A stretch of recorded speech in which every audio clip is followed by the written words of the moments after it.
Olá, 121 e 122. Estamos iniciando o novo assunto chamado Economia Continental do módulo 2 da página 36 a 64. No módulo anterior, nós estudamos a demografia continental de todos os países. Agora vamos estudar a economia continental também de todos os países dos continentes americano, africano, asiático, europeu e Oceania. Nós estamos na apostila número 2, da página 36 a 64, módulo número 2.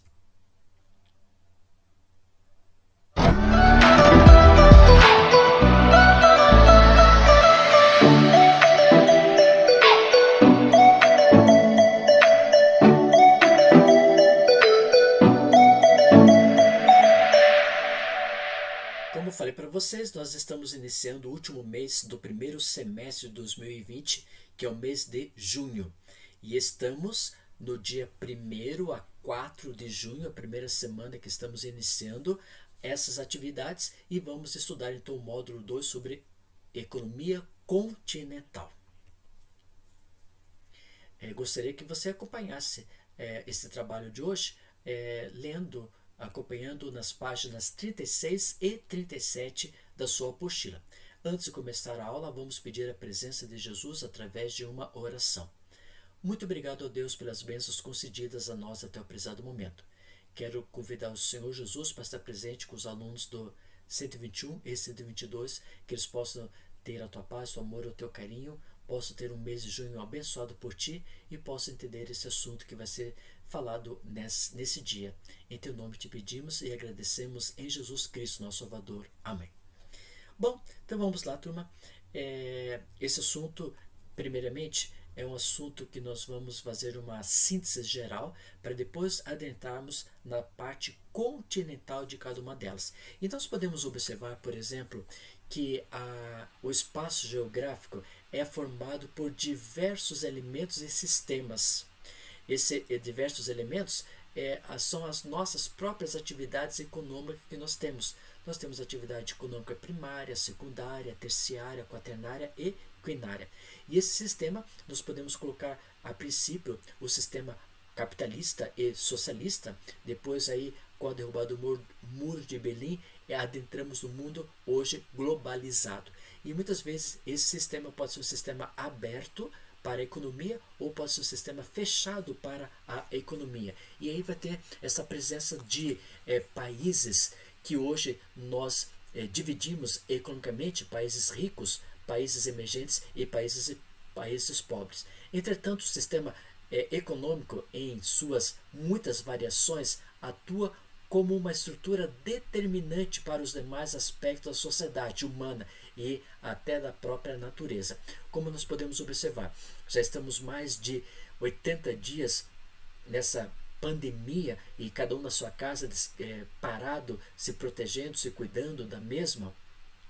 Muitas vezes parece que o nosso descanso não tem mais, porque tanto aumento de estudo, tantas atividades para ser feitas e para ser cumpridas, e tudo isso está afetando a economia do país, não só do país, como a economia do mundo todo. E você pode observar que a nossa bolsa de valores está em baixa e o dólar muito alto, tudo devido a essa questão. E a questão envolve o mundo todo, não só o Brasil com essa estrutura econômica que estamos vivenciando, mas os países no geral, até os Estados Unidos, China e assim por diante.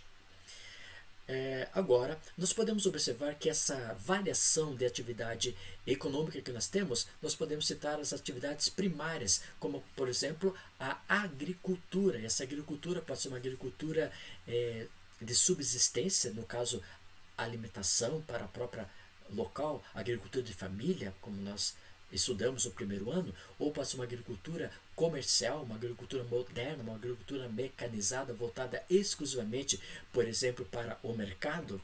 Nós temos ainda a atividade primária, a criação de animais, como por exemplo nós podemos observar a criação de suínos, a criação de caprinos, a criação de equinos, a criação de aves, a criação de bovinos, a criação de peixe, piscicultura, a avicultura, apicultura, a criação de abelhas, e também aqui nós temos os suínos e também temos cabras. Então são a criação voltada para a atividade primária, a pecuária. Também nós podemos observar também esses outros tipos, né, que são realizados, por exemplo, faz-se a criação de jacaré para a extração animal, né, para a formação de bolsas, couros e assim por diante.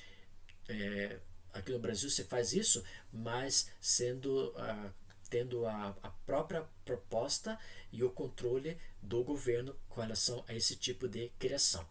Depois nós também temos a extração mineral, no caso o petróleo, e temos uma grande porção na nossa bacia litorânea brasileira.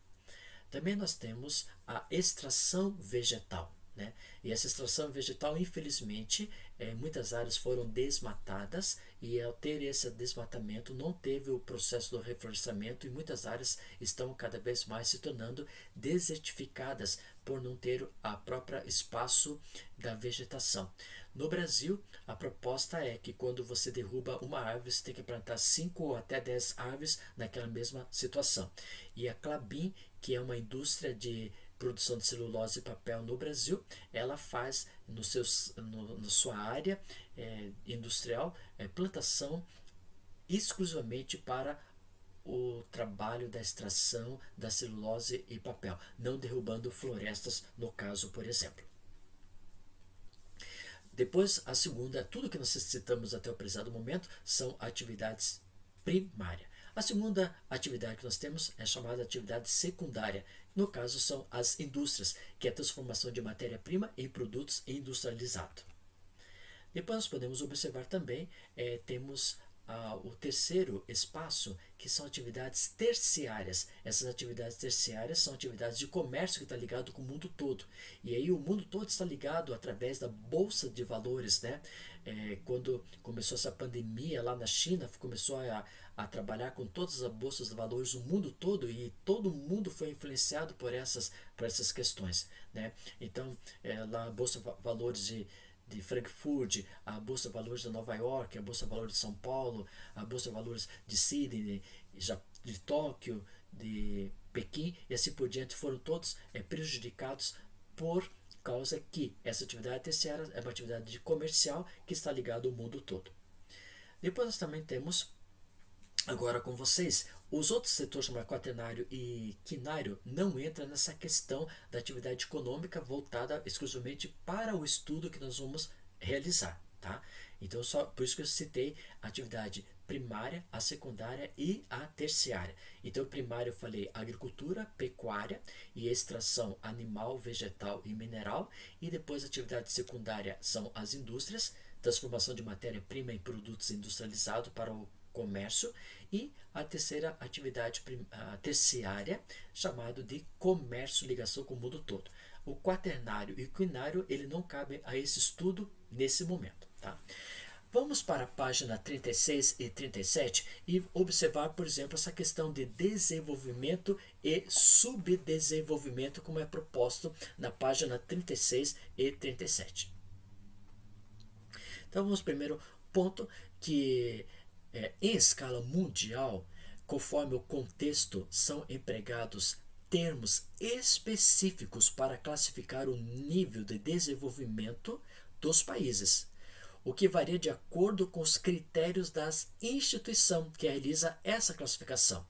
Então, o primeiro que vai classificar se um país é desenvolvido, ou se um país é subdesenvolvido, ou se um país é rico, ou se um país é pobre, ou um país emergente, o primeiro critério é pela ONU, Organização das Nações Unidas. Ela tem a proposta de observar a classificação econômica de todos os países que pertencem aos continentes.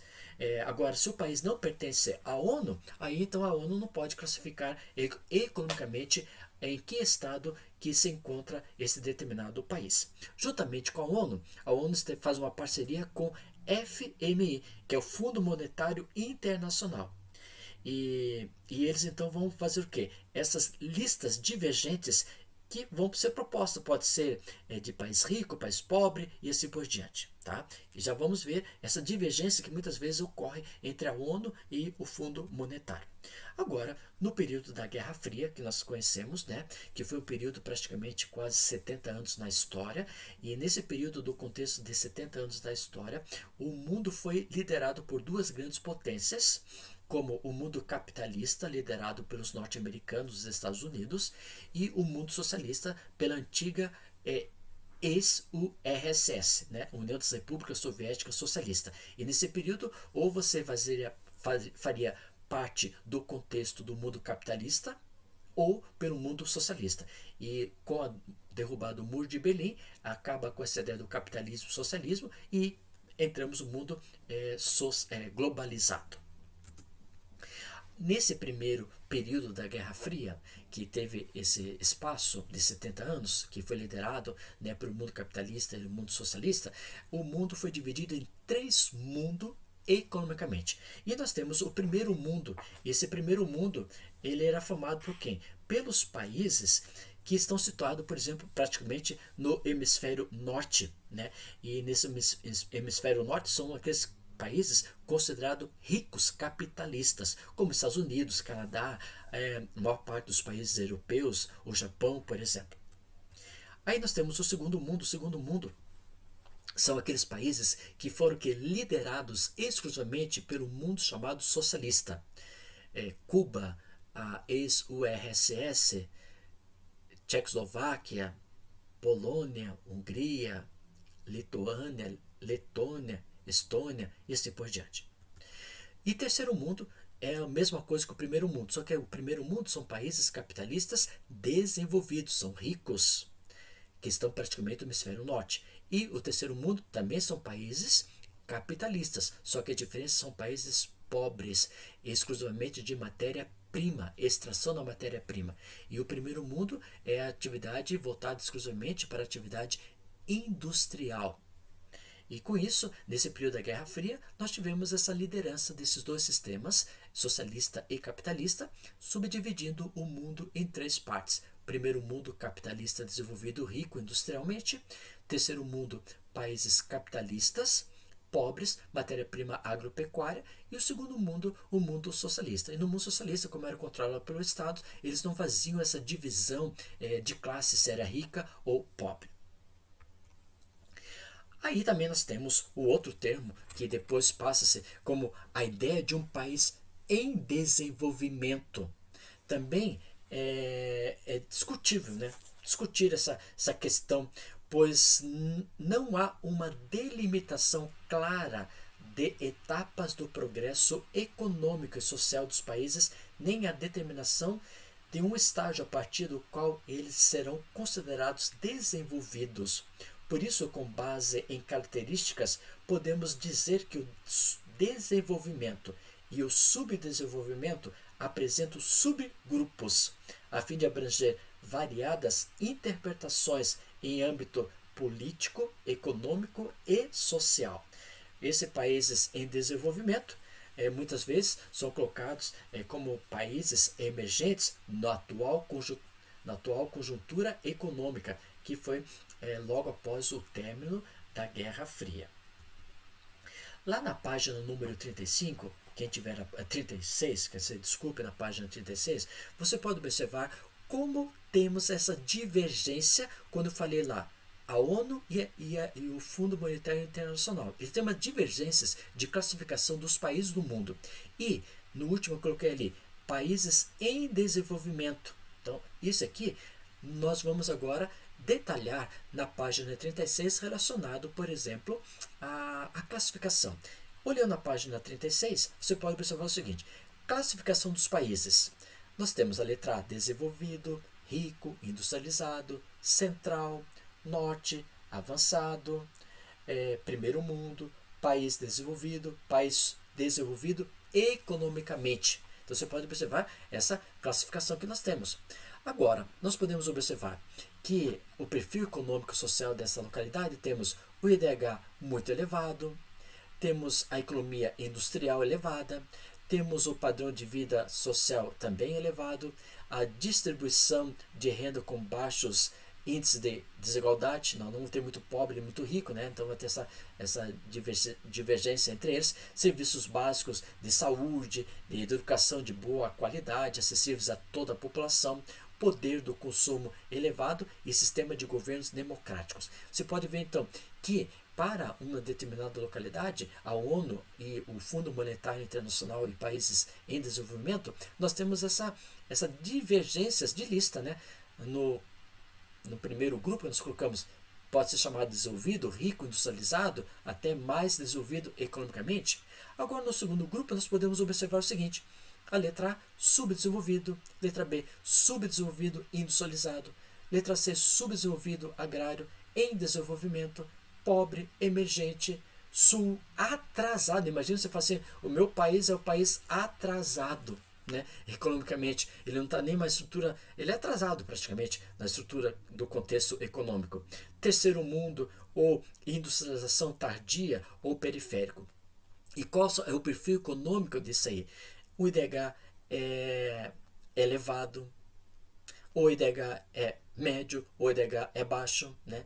Como o Brasil está na questão do médio, o elevado praticamente seria, por exemplo, o país, no caso da China. Problemas sociais graves decorrentes da desigualdade na distribuição de renda, serviços públicos de saúde e de educação de baixa qualidade ou inacessíveis a boa parte da população, poder do consumo reduzido e sistema de governos autoritários ou com alto índice de irregularidades.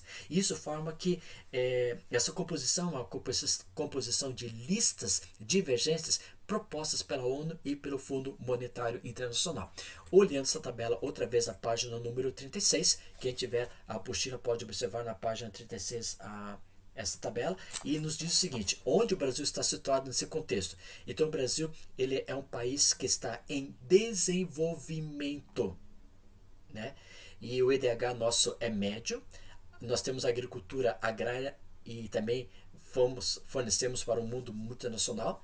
Temos problemas sociais e graves no Brasil, lógico, também temos esses problemas de serviço público, saúde, educação, também temos o poder do consumo já não é reduzido aqui no Brasil, já é um consumo bem mais elevado, né?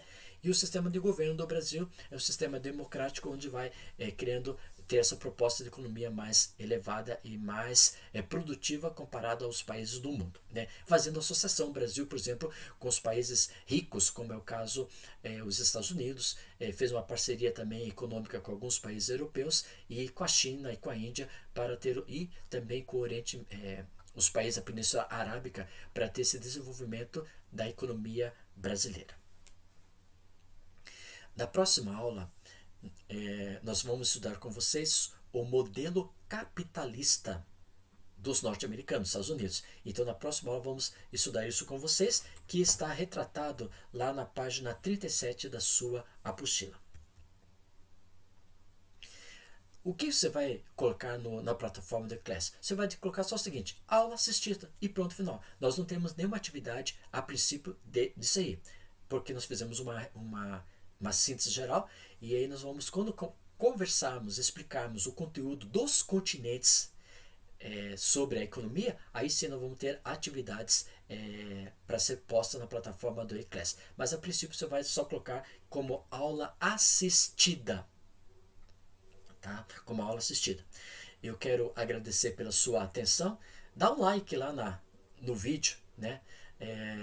Já que nós estamos em casa, descansando das atividades que ocorrem no dia a dia, mas parece que tem mais trabalho, mais estudo, mais atividade para fazer em casa. Mas vamos curtir um pouco esses momentos, curtindo a vida, e vamos curtir um pouco o YouTube, aquele vídeo que nós fizemos para você. Na próxima aula vamos estudar, como falei para você, o mundo capitalista, da página 37. Vamos finalizar a nossa aula através de uma oração. Obrigado a Deus pelas bênçãos concedidas a nós, que o Senhor possa estar presente com a turma 121 e 122, que eles possam ser abençoados por Ti nesse mês de junho, que possam ter a Tua paz, o Teu amor e o Teu carinho. Muito obrigado por tantas bênçãos concedidas a nós até o presente momento. Em Teu nome que Te pedimos e agradecemos em Jesus Cristo, nosso Salvador. Amém. Muito obrigado pela sua atenção. Até a próxima vista.